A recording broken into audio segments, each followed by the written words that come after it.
Hello à tous, ici Claire Virose et bienvenue dans un nouvel épisode d'Oser la reconversion, le podcast dédié aux reconversions professionnelles à quelque stade qu'elles en soient. Je suis Claire Virose, ancienne avocate, j'ai tout plaqué pour réaliser mon rêve. Je vous donne rendez-vous ici tous les lundis avec un nouvel invité pour à votre tour oser la reconversion. Avant de vous laisser avec l'invité du jour, quelques mots sur oser rêver sa carrière. Après une carrière de presque 15 ans dans le secteur juridique, Marina Bourgeois a fondé Oser rêver sa carrière, le cabinet français de référence qui vous accompagne dans votre processus de reconversion, de la phase d'introspection jusqu'à l'arrivée dans votre nouvelle voie professionnelle. Oser rêver sa carrière vous propose un coaching sur mesure qui vous assure de trouver votre voie et d'intégrer votre projet professionnel à votre projet de vie et non l'inverse. Vous êtes en poste mais vous n'êtes plus épanoui, vous ne savez pas comment faire pour en changer, ni quelle voie prendre, vous avez plein d'idées que vous ne parvenez pas à démêler, vous avez quitté votre poste et avez besoin de soutien, vous avez vécu un burn-out, découvrez sur www.oser-rêver-sa-carrière.com le bilan de compétences idéales pour trouver votre voie. Je vous mets le lien dans les notes de l'épisode. Aujourd'hui, j'accueille dans Oser la reconversion Noémie, ancienne chargée de projet dans la communication en interne chez Flammarion puis chez CEA. Élise s'est reconvertie pour devenir architecte d'intérieur et décoratrice d'intérieur. Vous la connaissez sûrement pour son blog Pierre Papier Ciseaux où elle partage ses do-it-yourself et sur Instagram sous le nom de Noémie Mégère où elle totalise des dizaines de milliers d'abonnés.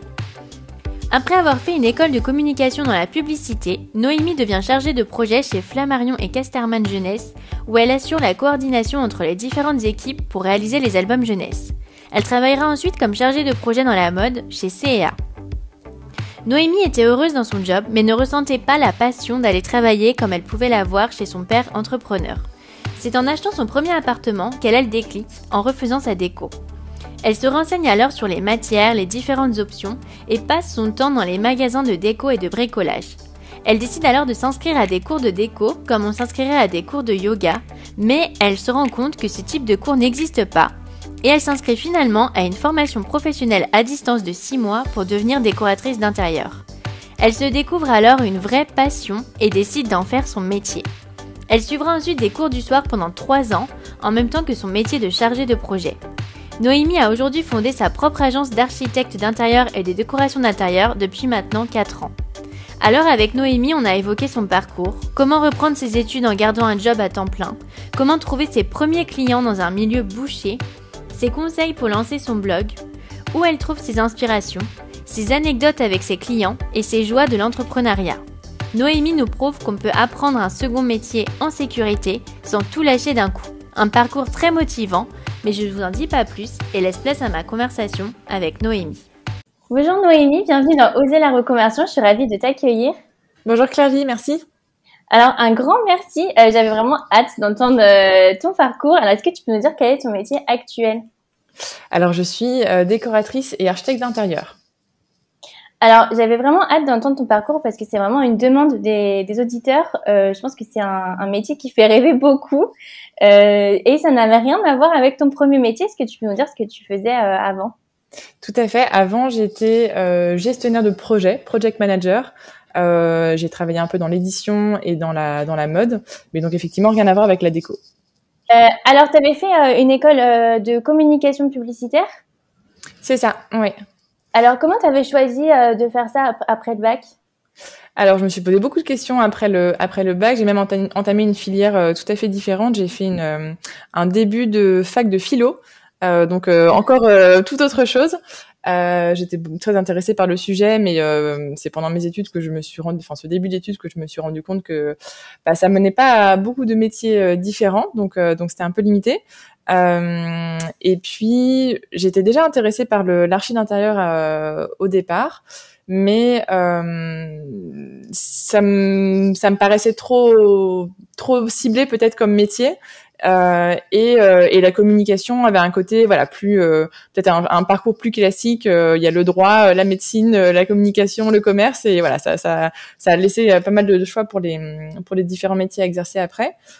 Et donc je me suis lancée là-dedans, ouais. Donc en communication et spécialisation en publicité et marketing.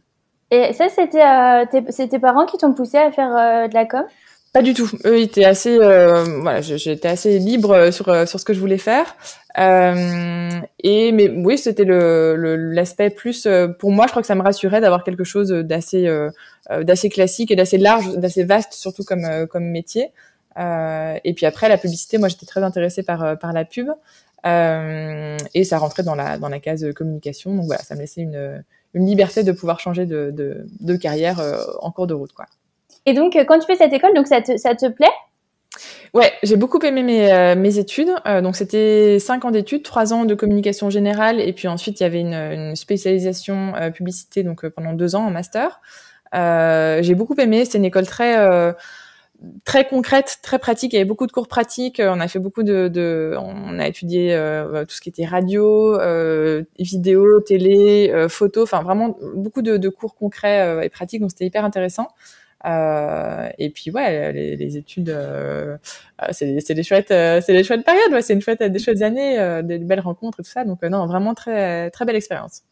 Et alors, quel était ton premier métier quand tu es sortie de l'école?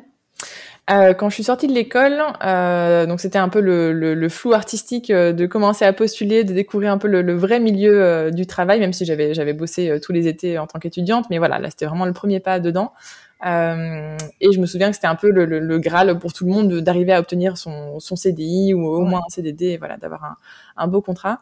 Et donc moi je cherchais un métier dans la communication, mais peu importe finalement l'entreprise, donc on peut très bien bosser en communication dans une marque de vêtements, une maison d'édition, et entre autres moi j'ai choisi une maison d'édition et c'était un métier, un poste assez bas, assez standard pour un départ, et ensuite j'ai gravi un peu les échelons au fur et à mesure, mais voilà, c'était un premier poste assez simple et qui m'a beaucoup plu.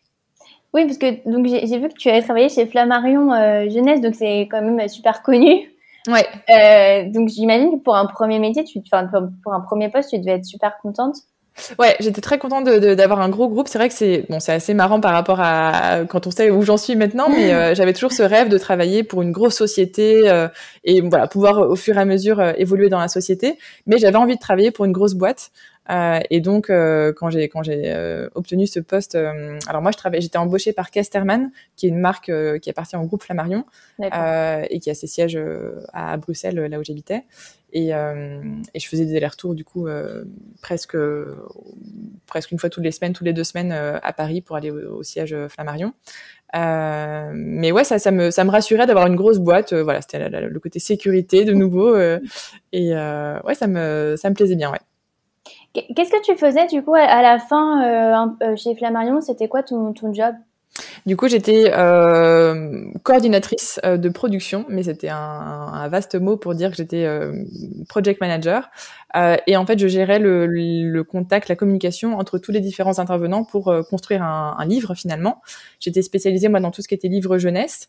Parce que Flammarion fait aussi des bandes dessinées, mais voilà, moi j'étais sur le côté jeunesse. Et donc en fait, c'est vraiment faire le lien entre les éditeurs, les illustrateurs, l'imprimeur, ceux qui mettent en page, les relecteurs, enfin voilà, toutes les personnes qui interviennent dans la construction d'un livre. Moi, j'étais un peu le bras droit côté production pour les éditeurs et voilà, pour les aider à communiquer entre eux, à se passer le relais. Et je faisais aussi le lien avec les équipes marketing du coup pour préparer les documents marketing et les contenus marketing en lien avec chaque livre. Ça te plaisait? Ouais, j'ai beaucoup aimé cet univers-là. En plus, j'adore la livre, j'adore la lecture, donc voilà, c'était un milieu qui me plaisait. Et c'est assez créatif aussi. Il y a quelque chose de voilà, on voyait les illustrations, les textes, les auteurs, etc. C'est assez chouette. Même si c'était pas mon rôle de les lire, mais c'était quand même chouette comme univers. Donc le produit, le livre me plaisait bien. Après, l'ambiance était très très très très chouette. Je pense que ça joue aussi dans un métier. Moi, je me suis fait des vrais amis là-bas, donc ça c'est vraiment un gros plus aussi. Et c'était un métier un rythme assez tranquille. Je faisais mon 9-18, tout se passait très bien et c'était voilà, il y avait pas de pression, pas de stress. Voilà, je respectais les échéances qu'il y avait à respecter, mais c'était, je pense à ça parce que c'est très contrastant par rapport à ce que je fais aujourd'hui. Mais ouais, non, c'était un métier un poste assez tranquille, quoi. J'étais bien dans mon poste. Et donc après, j'ai vu que tu avais travaillé plus côté mode chez CA. Ouais. Qu'est-ce qui t'a décidé à changer comme ça de domaine?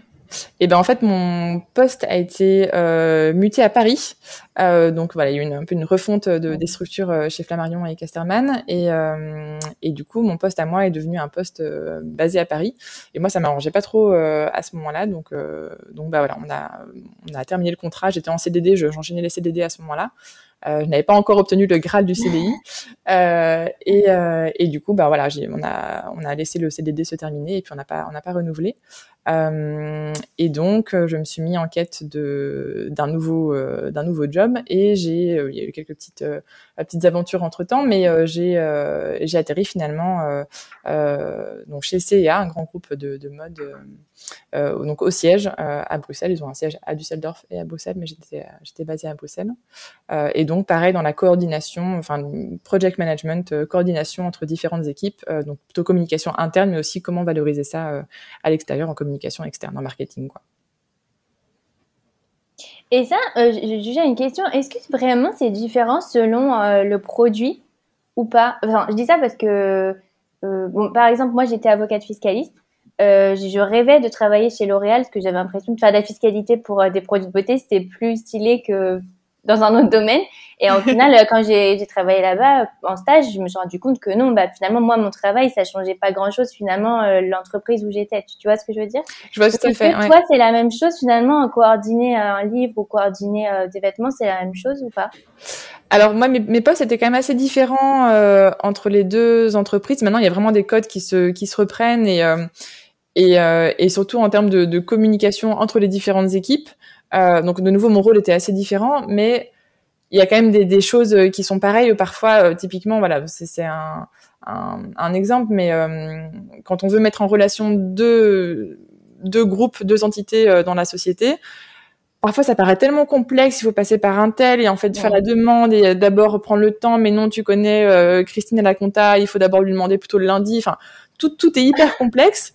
Et alors que, enfin, ça paraît simple sur le papier, mais en réalité, les grosses structures, en tout cas les grosses entreprises, de mon expérience, c'est très complexe sur la communication en interne entre les équipes et ça peut-être parce que c'est une grosse structure justement, mais c'est plus compliqué que ça n'y paraît et parfois on a l'impression qu'on se complique un peu la vie, mais c'est parfois un peu le cas. Mais non, ouais, il y a des codes comme ça, je trouve qu'on retrouve dans les sociétés. Après, je pense que ça dépend beaucoup de la taille de la société justement, mais oui, il y a des choses que j'ai pu appliquer du coup dans un métier comme dans l'autre, ouais, assez facilement. Ouais. Et t'avais quand même le côté créatif.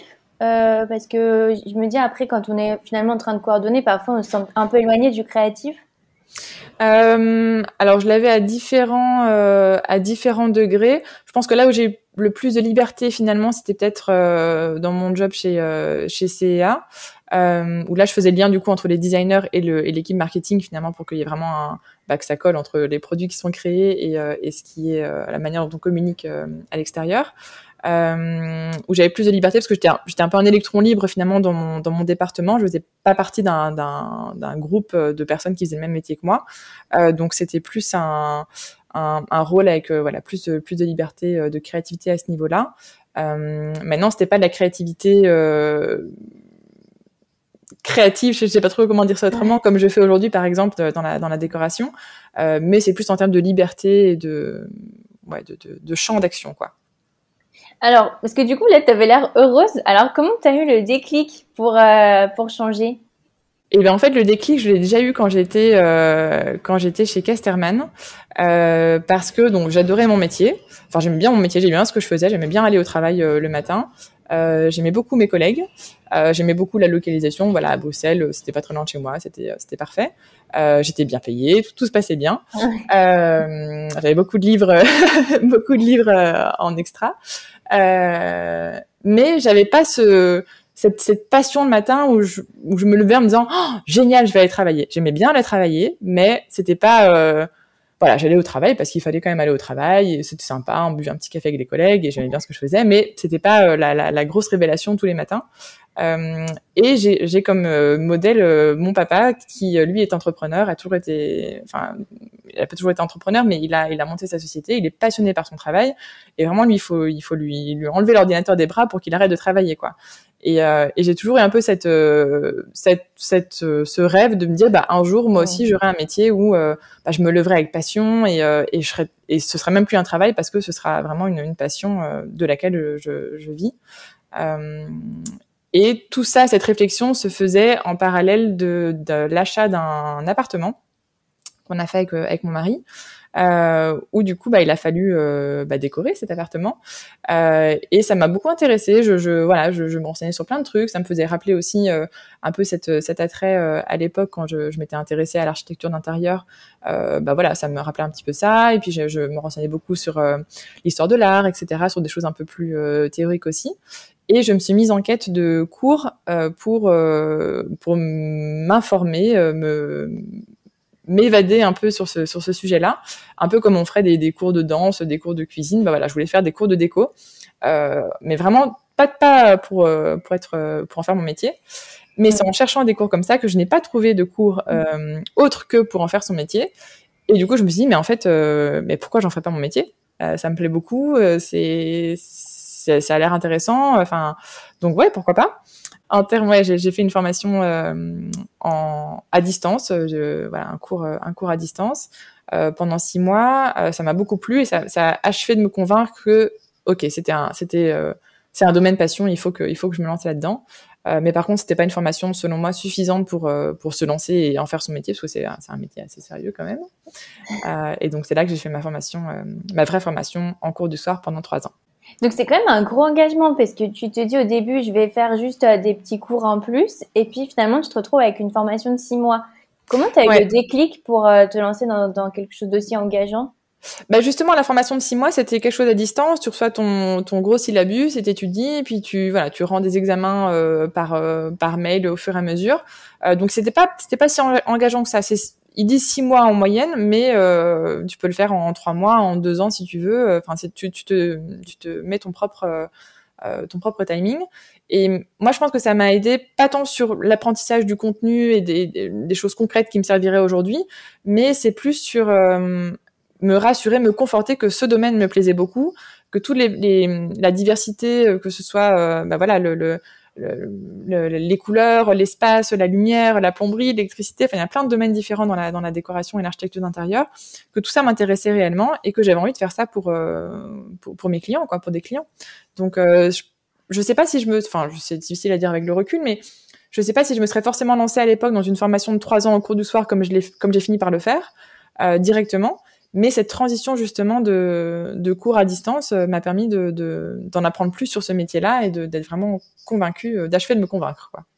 Du coup, tu as fait une formation à distance pendant 3 ans, en même temps que tu étais du coup toujours chez Flammarion. C'est ça. Ouais, j'ai commencé à la toute fin de Flammarion cette formation est-ce que j'étais déjà... Non, j'avais déjà commencé ma formation à distance chez Flammarion. Et puis ensuite j'ai enchaîné avec ma formation en cours du soir et donc chez CA je travaillais la journée et le soir j'allais à mes cours. J'avais 2 à 3 soirs par semaine des cours de 3 heures 3h30 et ouais, parfois c'était pas facile à gérer parce que j'avais un peu plus de responsabilité quand même chez CIA, donc on peut pas toujours dire à 18h je m'en vais parce que j'ai un cours pour me former pour un autre métier, c'est un peu délicat. Donc parfois j'ai raté quelques cours, je m'arrangeais pour les rattraper autrement, je repassais mon examen à un autre endroit. Enfin c'était une organisation, c'était des compromis aussi des deux côtés, mais ouais, c'est vraiment la passion qui m'a guidée à ce moment-là. J'étais sûre de mon truc et donc j'ai foncé, quoi. Je me suis pas posé la question de c'est compliqué, j'arrête. Non, j'ai foncé. Et tu l'avais dit au travail ? Je l'avais dit et je pense que j'avais parce qu'au début ça faisait aussi un peu part de ma réflexion. J'orientais un peu ça, voilà, je me divertis à côté, je fais des cours à côté et puis je le disais à mes collègues sans aucun souci et peut-être par rapport à ma chef, j'étais un peu plus évasive sur le pourquoi du comment je faisais des cours de déco, pourquoi je devais partir à 18h15 ce soir-là et pas à 18h30, quoi. Ouais, parce que ça doit pas être évident quand même, je trouve, parce que ça dure longtemps quand même, 3 ans. Donc en fait, t'as presque une double vie, hein. Ta carrière, elle continue d'avancer quand même dans ton premier métier, j'imagine. Et du coup, ça doit pas être évident d'être sur les deux en même temps. Ouais, bah alors il y a un peu un cumul de tout, mais c'est vrai que bah après voilà, on garde toujours une partie un peu privée aussi au boulot, donc on s'étale pas forcément sur tout ce qu'on fait. Avec mes collègues, je le disais sans aucun souci, mais ouais, c'était ouais, je pense qu'il y a une part un peu privée, après sans aller jusqu'à mentir ou quoi que ce soit, mais ouais, après l'objectif aussi c'était voilà, de me former, et de faire ce métier au fur et à mesure. J'allais pas tout plaquer du jour au lendemain. Voilà, j'ai fini mes études, hop, je démissionne et on passe à autre chose. Donc j'ai un peu combiné tout. Je suis passée aussi à un moment donné donc après CEA, j'ai travaillé pour un entrepreneur à mi-temps pendant un peu plus d'1 an. Et du coup, j'étais passée en mi-temps justement pour me laisser la liberté à côté de pouvoir évoluer plus facilement et de tâter un peu le terrain, ce que ça pouvait donner aussi d'avoir mes premiers clients et voilà, de faire ça comme passion à côté. Mais à ce moment-là, j'étais pas non plus certaine encore d'en vivre un jour et d'en faire vraiment mon métier à temps plein un jour, puisque voilà, j'avais pas encore du tout terminé ma formation. Comment ça s'est passé avec ton mari? Parce que j'imagine que du coup, tu devais pas avoir beaucoup de temps. Ouais, c'était assez. Je pense que c'est un des critères clés, je dirais, c'est d'être, enfin, pour se lancer dans ce genre de reconversion, parce que franchement, ouais, des fois, c'est pas facile. Il faut être motivé. Moi, c'est vraiment la motivation. Je me suis jamais posé la question d'arrêter, d'abandonner parce que c'était trop fatigant, trop ceci, trop cela. C'était vraiment, bah non, je sais pourquoi je le fais, je sais pourquoi je fais tous ces sacrifices. Donc d'être passionné, d'être convaincu par ce qu'on est en train de faire et d'être bien entouré, parce que vraiment c'est pas facile. Alors on a fait des soirées où on commençait à manger à 22h30 parce que Noémie arrivait seulement à 22h30. Ouais. Tous les soirs où j'avais cours, quand je rentrais, il y avait un petit repas qui était prêt parce que lui a pris le temps de préparer à manger. Voilà, il se faisait du coup cette activité avec ses copains ce soir-là. C'était ouais, j'ai vu nettement moins mes amis et ma famille pendant ces 3 années-là que d'habitude, mais voilà, tous savaient pourquoi je le faisais aussi, et ça faisait partie un peu de l'entente générale. Mais ouais, non, ça demande des compromis de tous les côtés, quoi. Ils t'ont tous soutenu du coup? Ouais, j'ai pas eu de mauvaises expériences suite à ça, mais bon, je suis contente que ça ne dure que 3 ans, on va dire, et c'est pas non plus, voilà, c'est 2 à 3 soirs par semaine, c'est pas le drame. Par contre, je tiens à préciser quand même que ce genre de formation qui se fait en cours du soir, c'est le même temps finalement, 3 ans, c'est le même temps qu'une formation en cours du jour. Par contre, à raison de 3 soirs par semaine, évidemment, on n'a pas le temps d'avoir autant de cours que dans une formation de jour. Et donc, il y a énormément de travail qui est attendu de nous à l'extérieur, entre les cours, quoi. Et donc, c'est vrai que oui, c'est 3 soirs par semaine, mais il y a beaucoup tous mes week-ends, je les passais à bosser sur mes projets. Donc je bossais la journée, j'allais en cours du soir le soir, je rentrais et je travaillais jusqu'à 4 heures du matin.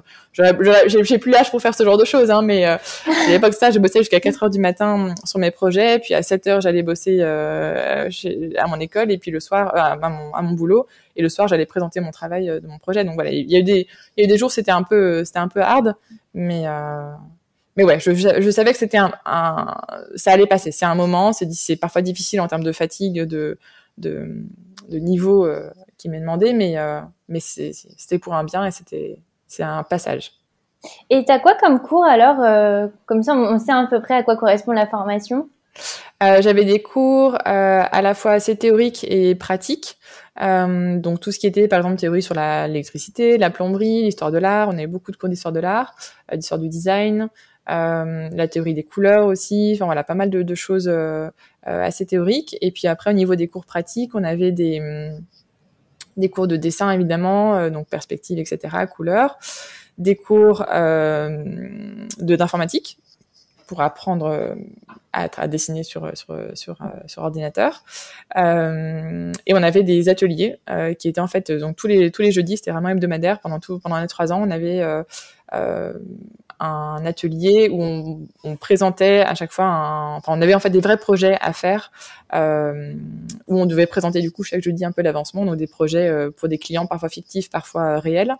Et puis voilà, on présentait un peu l'avancement, et je pense vraiment que c'est ce genre de cours-là, en tout cas dans mon métier, assez pratique, assez concret, où on s'entraîne à finalement à présenter ses idées, à les confronter à celles des autres, à entendre les retours parfois négatifs ou parfois un peu qui ne comprennent pas de ces autres, enfin, des profs, mais aussi des autres élèves. Et ça, c'était vraiment très enrichissant. Et c'est pour ça qu'une formation à distance, on n'a pas du tout ça, on n'a pas du tout ce conflit d'intérêt finalement avec cette interaction avec les profs et les autres élèves. Et c'est hyper précieux, quoi, vraiment pour avancer. Et on peut avoir de très belles idées, mais si on ne sait pas les vendre et en parler et les défendre, ça n'a pas de sens, quoi. Oui, c'est vrai qu'on se rend pas forcément compte, mais dans les métiers créatifs, en fait, il y a une grosse part communiquer sur son travail. Et c'est un peu l'histoire, par exemple, des artistes incompris qui faisaient leur art dans leur coin et puis qu'ils n'arrivaient pas à communiquer. Et c'est vrai que c'est super important, surtout quand tu vends tes créations. Faut montrer au client à quel point il en a besoin et à quel point c'est génial. Ouais, et je pense vraiment que c'est pour ça, on me dit souvent, on me pose souvent la question, mais t'as pas l'impression d'avoir, de regretter finalement de pas avoir directement commencé par la déco. Et en fait, je suis hyper, j'ai plein de gratitude pour ce passé de communication, parce que je pense que ça m'aide au quotidien. Alors oui, je vends pas des livres et je vends pas des vêtements, mais ça m'aide à savoir me vendre moi, à développer mon image de marque aussi, de société. À communiquer même ça c'est la partie extérieure, publicité, marketing, etc. Mais il y a la partie interne aussi, de savoir défendre ses idées, de présenter tout ça au client, d'être à l'aise face à un client, de pas se démonter si le client n'aime pas une idée, c'est pas grave, on rebondit, on peut trouver autre chose. Voilà, il y a plein d'aspects comme ça que j'ai appris par l'expérience de mon ancien métier, mais tout simplement par une expérience d'un métier précédent, quoi. Oui, après, je pense qu'aussi, il y a une histoire de maturité. En fait, t'as pas forcément la même maturité quand t'as 30 ans que quand t'en as 25. Donc, forcément, t'es plus à l'aise pour refaire ton nouveau métier. Et je pense que le côté reconversion aussi joue beaucoup dans la confiance qu'on a pour se lancer. C'est vrai que c'est un métier... clairement, le domaine de la déco, c'est pas il y a beaucoup plus d'offres que de demandes. Et donc voilà, faut réussir à tirer son épingle de son jeu. L'épingle de son jeu, c'est pas évident. Et pour ça, il faut avoir un minimum confiance dans ce qu'on fait et voilà, aller jusqu'au bout de ses idées, savoir se développer.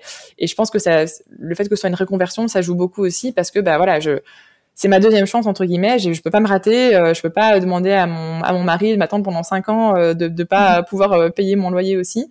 Donc il faut que ça avance, il faut que ça avance vite. Et le fait d'avoir une expérience précédente me booste encore plus. Maintenant je sais vraiment ce que je veux. C'est pas les études que j'ai choisi de faire à la sortie du lycée parce que je savais pas trop dans quoi me lancer. Non, c'est vraiment... Là, je sais que c'est ma passion, j'ai la maturité, comme tu le dis, pour le savoir, l'avoir décelé, et il faut y aller, quoi. Non, mais c'est vrai qu'on a beaucoup plus une rage, en fait, de réussir, parce que aussi, il y a tellement de sacrifices qui ont été faits pour en arriver là qu'on a envie que ça serve à quelque chose. Ouais, et puis voilà, moi, je sais pas exactement quel âge j'avais quand j'ai fait ma reconversion. J'ai 33 ans maintenant, mais du coup, voilà, j'étais en fin de vingtaine. À ce moment-là, on a un emprunt sur le dos, ou des enfants, ou d'autres engagements. On peut pas se louper, effectivement. Il faut être efficace. Et c'est un peu de pression, mais je pense que justement, c'est une pression positive qui nous aide à bien déterminer est-ce que c'est vraiment ça dans la direction dans laquelle on veut se lancer. Et si oui, on met toutes les chances de son côté, on se donne à fond pour pouvoir le réussir et en vivre, quoi. Comment tu as eu le déclic du coup de ça y est, je me lance à temps plein? Alors, donc, pour revenir un peu en arrière, j'ai commencé à avoir mes premiers projets clients pendant ma dernière année de formation. Donc toute ma dernière année, j'avais déjà des petits clients à droite à gauche, loin d'en vivre, mais de commencer à mettre un peu le pied dans l'étrier, avoir des clients, des choses à présenter. Et puis ensuite, à ce moment-là, j'ai pris un mi-temps, donc comme je te le disais, pour tout simplement pour pouvoir en vivre, un job alimentaire. Et puis, quand je me suis retrouvée à faire un minimum de chiffre d'affaires, mais à être complètement débordée, à jongler entre mon mi-temps déco et mon mi-temps alimentaire, là, je me suis dit, il y a un choix à faire. Et oui, c'est un peu risqué. Peut-être que j'ai bien gagné ma vie, entre guillemets, les 2 derniers mois, mais que ça va pas suivre pendant les 3 prochains. Personne ne le sait, je ne sais pas, mais je tente. Et donc, ouais, ça a été vraiment le déclic. J'ai eu 2 mois qui sont succédés où j'avais de quoi en vivre tout seul, juste de cette partie déco. Et donc là, je me suis dit, voilà, je suis nettement plus passionnée par ce que je fais en déco que par ce que je fais dans mon mi-temps alimentaire. Donc je me lance, quoi.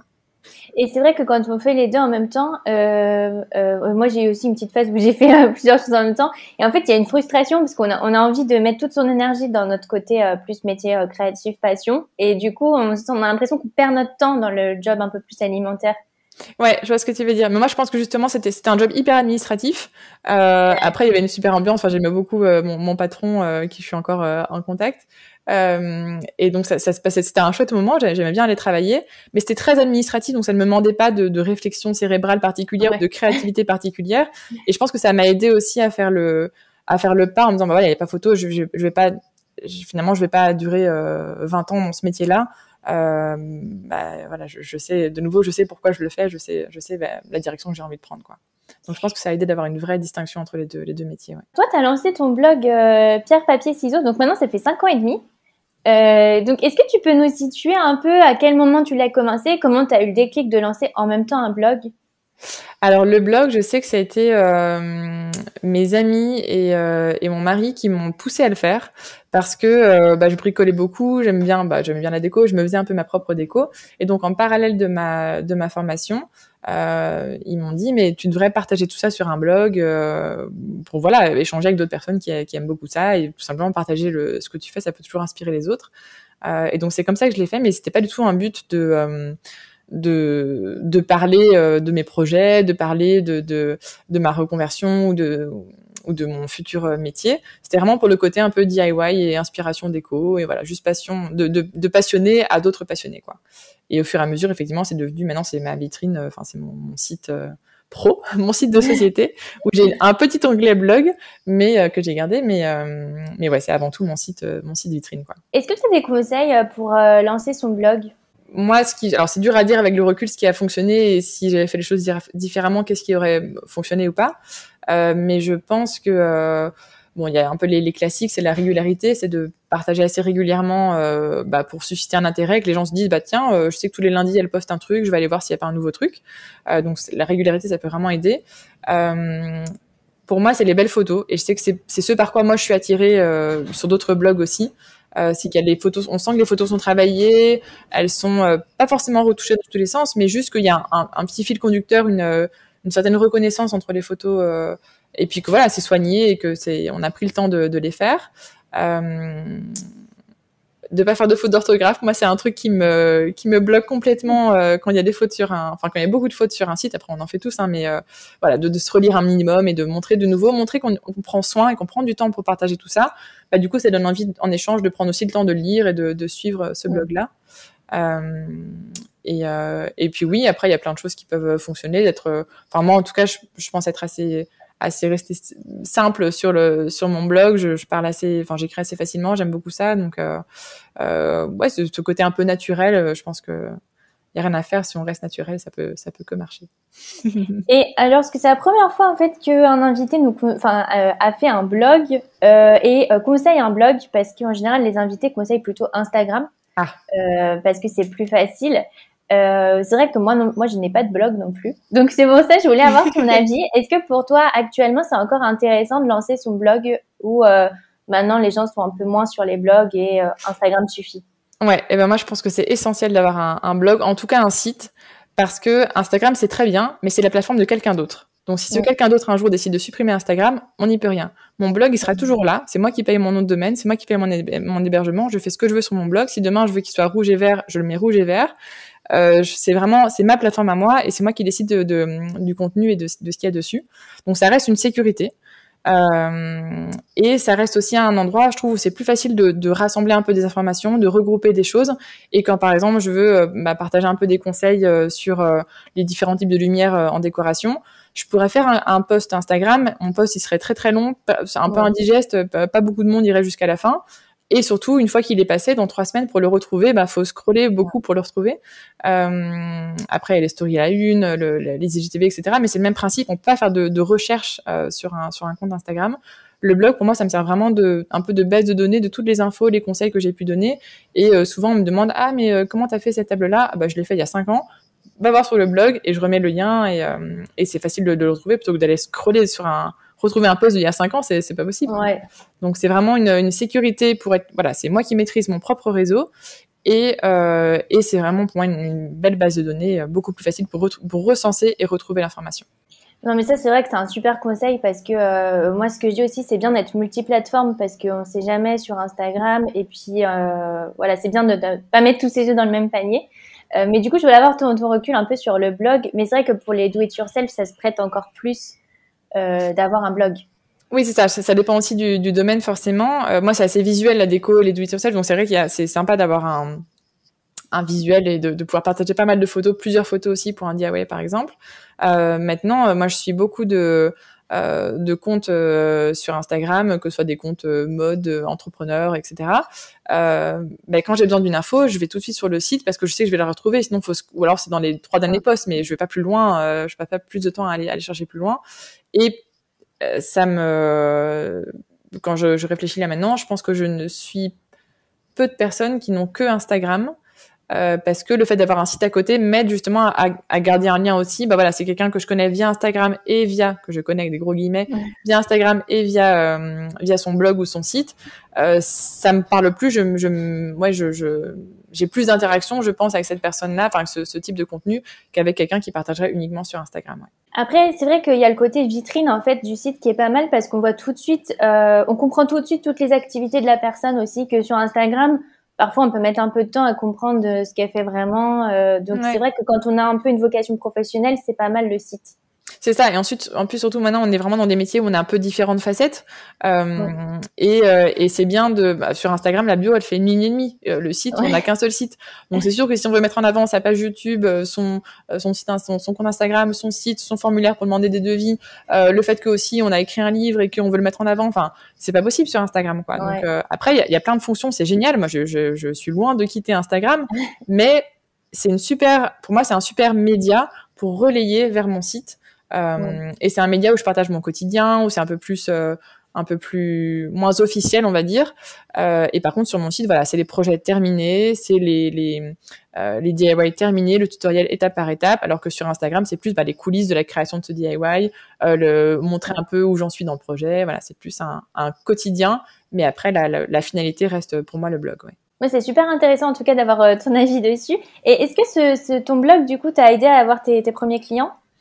Mes tout premiers clients, c'est le bouche à oreille. Ça marche toujours très bien. Donc le papa d'une amie, puis ensuite le patron d'une amie, du collègue. Enfin voilà, tout un lien à chaque fois.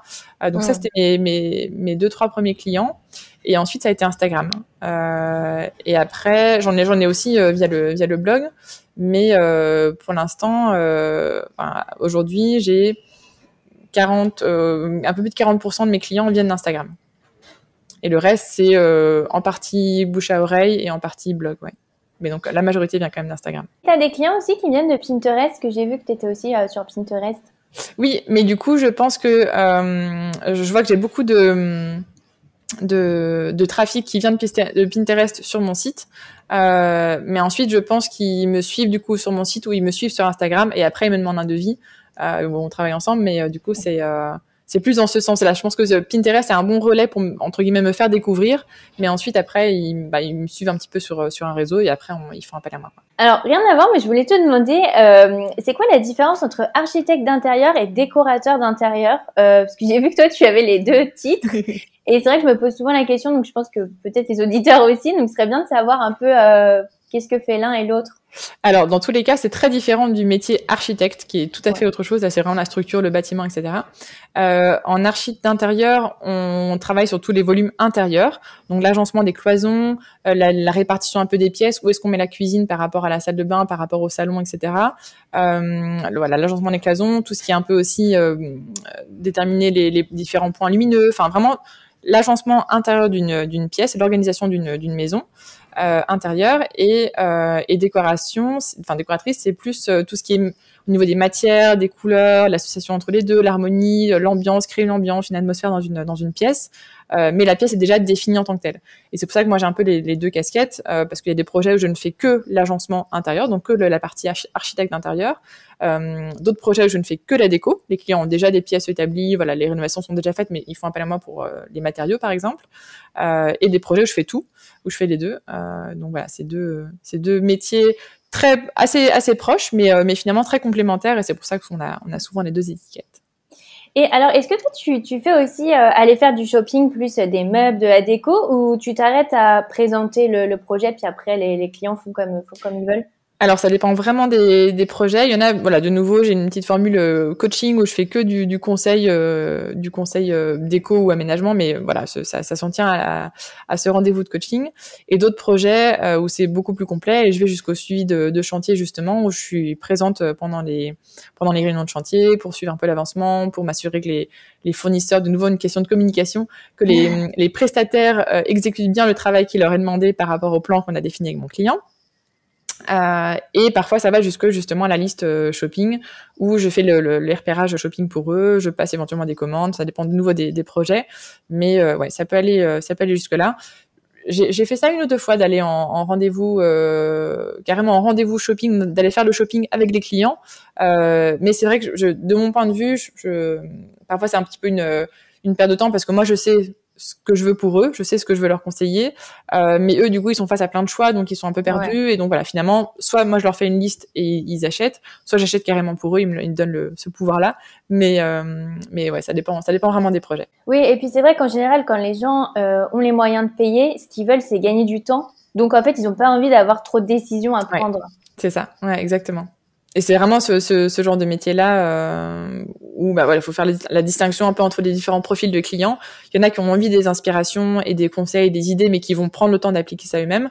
Et d'autres, au contraire, ils veulent te remettre les clés, hop, et moi je reviens quand le tableau est posé au mur. Est-ce que tu peux nous dire quelle a été la chose à laquelle tu ne t'attendais pas dans ton nouveau métier? Je pose la question parce que récemment, j'ai eu plusieurs invités qui, par exemple, on avait eu un fleuriste qui nous avait dit que c'était très humide en fait le métier, et donc il fallait aussi, c'était très physique parce que les vases pleins d'eau étaient lourds. Tu vois, des choses qui sont un peu qu'on n'imagine pas forcément. Est-ce que toi, tu as eu quelque chose comme ça où tu t'attendais pas? Je pense que le principal a priori que j'avais et qui s'est avéré pas du tout vrai, c'est je me disais un peu c'est un métier de luxe pour des gens riches. Et je me disais, les seuls clients que j'aurais, c'est un palace ou c'est des choses, j'exagère un peu, hein, mais je me disais que c'était vraiment des gros budgets. Enfin, pour des clients qui ont un gros budget. Et en fait, pas du tout. Moi, j'ai des projets où on me dit, voilà, moi, j'ai un budget Ikea, je veux tout faire chez Ikea parce que j'ai pas de budget pour acheter autre part. Et très bien. Ou rénover un salon entier pour 500 €. Très bien. Je m'adapte à ça. Au contraire, moi, je trouve que c'est hyper chouette, en fait. C'est un challenge supplémentaire et il y a de très belles choses très abordables. Comme j'aime beaucoup aussi le do it yourself, j'oriente un peu vers apprendre à se débrouiller un peu soi-même ou relooker des meubles qu'on pense pas à notre goût, mais voilà, faire en sorte qu'ils soient à notre goût. Donc ça, c'est l'a priori comme ça. Et finalement, des très gros projets où les clients ont un peu carte blanche, me donnent carte blanche sur le budget. J'en ai pas eu beaucoup récemment, et c'est pas forcément ceux qui me plaisent le plus, parce que j'aime beaucoup tous mes projets, mais il y a finalement trop de liberté, et le côté un peu critère budget à mettre dans la balance, c'est très créatif. Plus challengeant. Ouais. Quelle était la plus belle chose dans ton métier? C'est de voir que j'ai pu faire une différence pour un client, et de sentir que entre guillemets grâce à moi, enfin grâce à mon travail, il se sent bien chez lui ou chez elle, que j'ai pu changer aussi une perspective. Tu vois, ils ont toujours imaginé leur salon dans ce sens-là, par exemple, et parce que je leur ai soumis notre idée, ils voient les choses différemment. Ils se disent, mais on n'y aurait jamais pensé. C'est la phrase qui me fait trop plaisir. On n'y aurait jamais pensé avant. Et j'adore, et c'est hyper satisfaisant. Et là, on se dit qu'on a vraiment fait une différence. Alors dans la vie peut-être pas, mais dans le quotidien en tout cas des gens. Et c'est hyper touchant, et c'est vraiment ça rebooste. Et est-ce que t'as un client type? J'analyse un petit peu ça, ouais, et je pense que mon client type, c'est ce couple qui fait son premier achat, de maisons ou d'appartements. Et parfois, pour des raisons de budget, se disent qu'ils vont rénover plutôt que d'acheter quelque chose de tout neuf ou de faire construire quelque chose de tout neuf. Et donc, il y a pas mal de modifications et de choix à faire. Nouveaux revêtements, nouvelles peintures, potentiellement nouvel agencement aussi de la maison. Et ouais, ça c'est je pense le client un peu type de mes projets. C'est marrant parce que du coup, ça correspond à toi aussi quand tu t'y es mis. Tout à fait, ouais. Et je pense que ça évolue aussi par rapport à mon âge à moi, mon rythme à moi. Ouais. Je suis aussi dans un nouveau projet de rénovation et voilà, on a tendance à s'attacher un peu aux choses qui nous ressemblent et peut-être que voilà, mes clients se reconnaissent un petit peu en moi à ce moment-là. C'est aussi des gens qui me suivent beaucoup sur Instagram, donc voilà, elles voient mon quotidien, elles commencent toutes leur premier mail par je te tutoie parce que j'ai l'impression de te connaître sur Instagram, donc c'est hyper chouette. Mais ouais, ça c'est un peu. Après j'ai de tout, hein. J'ai des locataires, voilà, premier appartement d'étudiants, on est locataire, qu'est-ce qu'on fait pour le rendre un peu plus comme chez soi, ou au contraire des personnes un peu plus âgées où les enfants sont partis de la maison et du coup ils veulent se réapproprier leur maison à eux, changer la déco qui n'a pas changé depuis 30 ans, donc il y a de tout, mais les principaux c'est cette tranche-là, ouais. En fait, ce qui est sympa, où je m'étais pas du tout rendu compte dans ton métier, c'est que c'est vachement ancré sur des projets de vie. Que souvent, en fait, j'ai l'impression qu'ils font appel à toi à des moments un peu clés de leur vie. Tout à fait. Ça, c'est un aspect, je m'étais pas du tout rendu compte. C'est vraiment ça, et je pense que c'est parfois aussi le changement peut faire un peu peur, et donc c'est d'être accompagné dans ce changement et se dire, voilà, on a plein de choix à faire quand un enfant arrive, plein de choix à faire, au moins on est rassuré parce que côté déco, on a quelqu'un qui va nous aider à savoir quoi faire pour la chambre, tu vois. Ce côté un peu rassurant. Et c'est vraiment ça, moi, dans mes projets, c'est vraiment des accompagnements. C'est comme ça que je le vends et que je le mets en avant et que je le vis aussi. C'est un accompagnement. J'accompagne mes clients. On travaille ensemble. On échange beaucoup. Et c'est pas, voilà, vous me dites ce que vous voulez, je vous rends un projet, vous faites ce que vous voulez. Non, je les accompagne vraiment de A à Z pour développer ce projet-là. Et on échange beaucoup, on communique beaucoup, on parle beaucoup. Je leur pose beaucoup de questions sur leur façon de vivre. Et ouais, c'est vrai que c'est souvent lié à un changement de rythme de vie, de style de vie. Ouais, c'est chouette parce qu'il y a vraiment un côté psychologique auquel on pense pas trop. Alors, je fais aussi parfois la thérapie de couple quand le mari et la femme sont pas d'accord entre eux sur la déco, ça devient la thérapie de couple. Mais... J'imagine. Alors, toi, t'as progressé super vite parce que maintenant, ça fait 5 ans et demi. Donc, tu es une agence avec plusieurs collaborateurs. Ouais, du coup, ça s'est fait petit à petit. Il y a 5 ans et demi, j'ai lancé mon blog. Et ça fait 4 ans que je suis indépendante, donc à mon compte, et que j'en vis. Et ça fait maintenant 2 ans que j'ai lancé ma société. Et donc, on est vraiment une agence à proprement parler. Vous êtes combien alors ? Là, pour l'instant, on est 2 et on sera bientôt 3. Et on est 2. J'ai quelqu'un qui m'aide sur tout ce qui est administratif. Devis, facture, etc.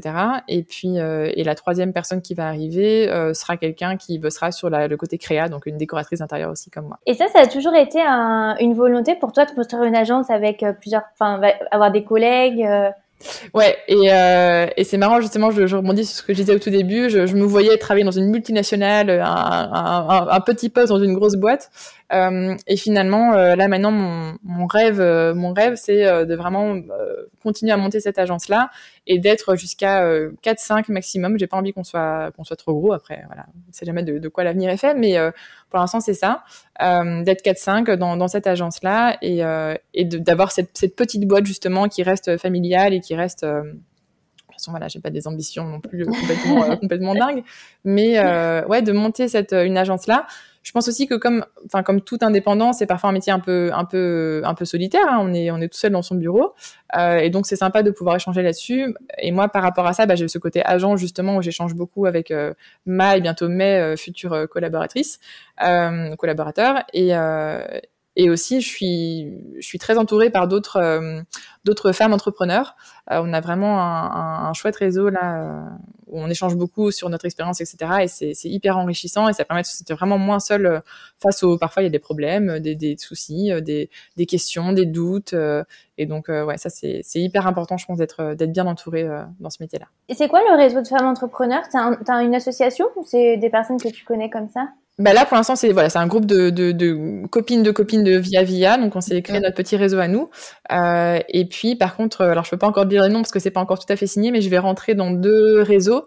Un de femmes entrepreneurs en Belgique assez connu et vraiment un plus gros groupe très officiel.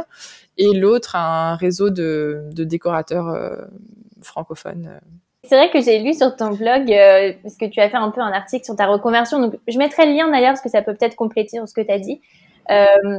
Et tu disais que la seule chose qui te manquait de ton premier métier, c'était les cafés avec tes collègues, et ça m'a énormément parlé parce que moi, c'est vraiment la même chose. Je pense que c'est vraiment le truc qui me manque, c'est prendre un café, raconter sa journée un peu, son week-end.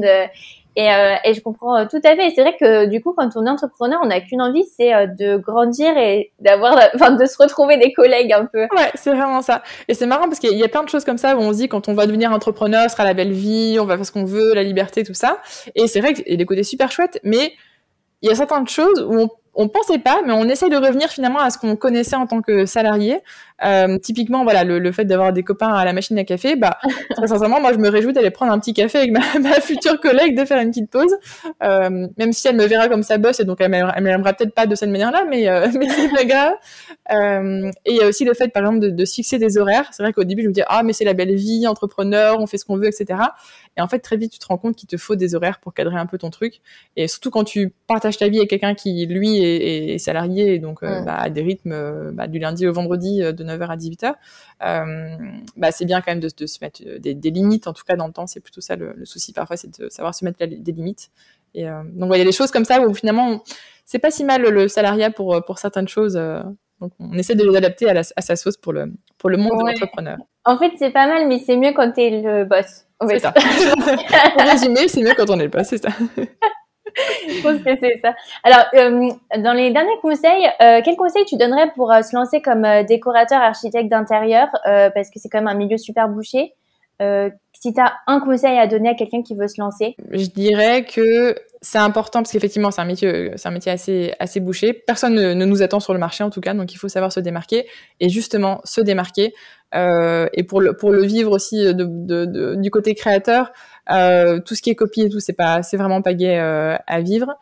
Et en fait, ça n'apporte de bon à personne, même à la personne qui copie. Et donc vraiment se créer sa propre identité, se démarquer, pas essayer de faire ce qui a été fait à droite à gauche et qui a marqué pour un tel et une telle, parce que ça a peut-être marché pour eux, mais ça ne marchera pas forcément pour nous. Et surtout, c'est déjà fait. Donc autant se distinguer et faire quelque chose de tout à fait nouveau, que ce soit dans la manière de communiquer, dans la manière de se mettre en avant, dans la manière de faire ses projets tout simplement, dans son style, dans la description de ses prestations aussi. On me demande beaucoup aussi, j'ai pas mal de futurs décorateurs ou décoratrices qui me suivent et qui me demandent des conseils, ce que je fais avec grand plaisir. Mais ils me demandent comment faire pour se lancer et se démarquer, et comment t'as fait pour ceci, ou quel logiciel tu utilises, ou comment tu as, des choses, comment tu définis tes prix. En fait, c'est hyper subjectif, et moi, ça a fonctionné pour moi, mais j'ai pris du temps déjà à le développer. Et donc, testez chez vous ce qui peut fonctionner, pour calculer vos prix, calculer combien vous voulez vivre, combien vous voulez tout simplement par mois pour vivre, qu'est-ce qu'il vous faut, c'est peut-être pas la même chose que moi. Tout ce genre de choses à vraiment prendre le temps d'analyser ce qu'on veut, ce dont on a besoin, comment on veut fonctionner avec ses clients, qu'est-ce qu'on a envie de faire finalement. Est-ce que faire une liste shopping, finalement, ça vous plaît pas, et donc du coup, ne le proposez pas à vos clients. Enfin, voilà, de différentes choses, vraiment analyser ses envies à soi pour savoir se démarquer et justement s'en servir pour se distinguer de la concurrence et sortir du lot. C'est comme ça qu'on sort du lot finalement. Après, j'ai vu que tu avais aussi, j'ai vu sur ton blog que tu disais qu'au début, tu avais fait un peu des choses gratuitement avec ton entourage pour te faire un portfolio. Et ça, je pense que c'est une bonne idée de commencer un peu gratuitement pour en fait avoir des exemples à montrer. Alors, c'est une bonne idée et oui et non. C'est-à-dire que travailler gratuitement, je pense que c'est jamais bon, que ce soit pour la personne qui travaille que pour la personne qui reçoit le travail. Parce que dans les deux cas, il y a un trop gros gap finalement entre les attentes et la réalité. Et en tout cas, c'est un sujet, c'est un terrain risqué. Je pense qu'il faut qu'il y ait un minimum de rétribution, que ce soit financière ou que ce soit, moi j'ai travaillé pour des amis, en échange c'était une trop mignonne petite plante et ça m'a suffi. Moi ça m'a aidé à beaucoup de choses, à développer mon identité, etc. Mais il y a un petit et un truc en échange, quoi. C'est pas juste du travail gratuit, sinon on sait pas trop quand est la fin aussi, quand est-ce que se termine enfin jusqu'où va ce travail gratuit. Et pour avoir une idée un peu de la valeur, alors je dis pas que mon travail vaut le prix d'une plante, mais pour avoir une idée un peu de la valeur du temps, que notre temps en fait soit valorisé, que c'est pas juste, voilà, non, ça a été valorisé, il y a eu un geste derrière, il y a eu quelque chose derrière, et ça nous aide aussi à connaître sa valeur de travail à soi, combien finalement on vaut sur le marché, se faire un peu des essais. Parce que forcément, quand on est débutant, on ne tarifie pas de la même manière que quelqu'un qui a X années d'expérience. Mais il faut bien commencer quelque part. Donc, il faut démarrer quelque part. Ouais. Donc, c'est un bon conseil, oui et non. C'est bien pour se faire son portfolio. Mais il faut en voir les limites et il faut en être conscient, je pense. Ouais. Faut pas que ça dure trop longtemps, peut-être. Oui, c'est ça. Oui, exactement. Ouais. Je pense que ça a du sens aussi. Ouais. C'est vrai que en fait après plus on travaille, plus on fait des métiers, plus on fait du travail créatif gratuitement, et après au bout d'un moment ça dévalorise un peu. En fait on se sent un peu dévalorisé, je pense, et on a moins de légitimité après à se faire payer parce qu'on se dit en fait ça fait déjà un moment que je me fais pas payer, donc je pense qu'il y a ce côté-là où peut-être ça peut être un problème. Oui, et puis en parallèle on commence à avoir des projets qui sont rémunérés, mais du coup on a encore ce projet gratuit. Du coup est-ce qu'on investit vraiment le même temps dedans? Est-ce qu'on a vraiment envie d'investir le même temps dedans? Ça pose vraiment beaucoup de questions, donc je pense qu'il faut être très, très vigilant là-dessus. Ouais, super conseil. Alors, dernière question, sur la question que je pose à la fin. C'est quoi pour toi une reconversion réussie? Une reconversion réussie, pour moi, c'est tout simplement quand on est heureux dans son métier et qu'on est heureux de se lever chaque matin. Alors, je rebondis sur ce que je disais au tout début, mais quand on se lève et que le matin, sa première pensée, c'est « chouette, je vais aller répondre à mes clients, je vais aller travailler, je vais aller faire mes devis, je vais aller voir combien de devis j'ai, combien de demandes j'ai. » C'est tout gagné, quoi. Toi, t'as l'impression aujourd'hui que t'es comme ton papa? Ouais. Ouais, parce que j'ai réussi à vivre de ma passion et en faire mon métier. Je réfléchis en te parlant en même temps, mais ouais, je sens la même étincelle quand il me parle de son boulot que quand moi je parle de mon boulot, et quand on le lance dessus, on peut plus l'arrêter. Bah voilà, moi ce podcast pourrait durer des heures. Donc non, vraiment, ouais, je suis là où j'ai envie d'être pour le moment. Un grand merci Noémie, franchement merci pour tous tes conseils, c'était super inspirant. Donc je mettrai tous les liens de ton Instagram, de ton blog dans la description de l'épisode. Merci beaucoup. Avec grand plaisir, merci Clavi. Et voilà, fini pour aujourd'hui. Merci d'avoir passé tout ce temps avec moi. Si vous avez aimé l'épisode, abonnez-vous et laissez-moi un commentaire si vous écoutez l'épisode sur YouTube. Et si vous écoutez l'épisode sur Apple Podcast, abonnez-vous, laissez une note 5 étoiles et un avis. C'est ce qui donne le plus de visibilité à ce podcast. N'hésitez pas à en parler autour de vous et à partager l'épisode sur les réseaux sociaux pour aider un plus grand nombre à oser la reconversion. Si vous voulez prolonger la discussion, rejoignez le groupe Facebook du podcast, je vous mets le lien dans les notes de l'épisode. Ensuite, si vous cherchez toutes les notes avec les références, allez dans le détail du podcast. Si vous souhaitez devenir annonceur, me proposer un invité ou me poser vos questions, je serai ravie d'y répondre sur Instagram ou sur YouTube sous le pseudo Claire Virose ou par mail à l'adresse clairevirose@gmail.com.